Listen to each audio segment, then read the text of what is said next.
మాది కొమ్ముగూడెం సార్. మేము యూరియల్ కోసం తిరుగుతున్నాం. మొక్కజొన్న వేసినాం సార్. మాకు 15 బస్తాలు యూరియా రాస్తే మాకు 2 బస్తాలు కూడా ఇవ్వట్లేదు. దాదాపు 15-20 రోజుల నుండి మేము యూరియా బస్తాల కోసం తిరుగుతున్నాం. మాకు ఆ సారి బస్తా ఇస్తలేడు, ఏం చేస్తలేడు సార్.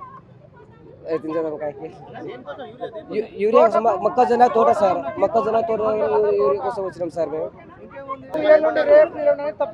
సార్ రేపు ఎల్లుండి 10 రోజులు 10-15 రోజులు తప్పించుకుంటూ ఉన్నారు సార్. వాళ్ళు ఏం చేస్తలేరు. 4 ఎకరాల తోట వేసినాం. మొక్కజొన్న తోట ఉంది. ఇప్పుడు 20 రోజుల కాడ నుంచి తిరుగుతున్నాం. ఈ రాసిన కాడ నుంచి ఒక బస్తా కూడా ఇస్తలేరు. ఇవాళ రేపు అని తప్పిస్తారు.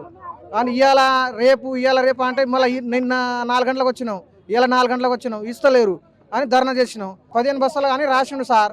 5 బస్తాలు కూడా ఇప్పుడు దాకా ఇస్తలేరు. ఒక్క బస్తా 2 బస్తాలు, ఒక బస్తా 2 బస్తాలు ఈవో సార్ కూడా రాసిరు. ఈవో సార్ కూడా మా పక్కనే ఉన్నాడు. ఒక బస్తా కూడా ఇస్తలేరు. యాప్ మన మైబాద్ జిల్లాకి ఇంకా యాప్ కూడా రాలే.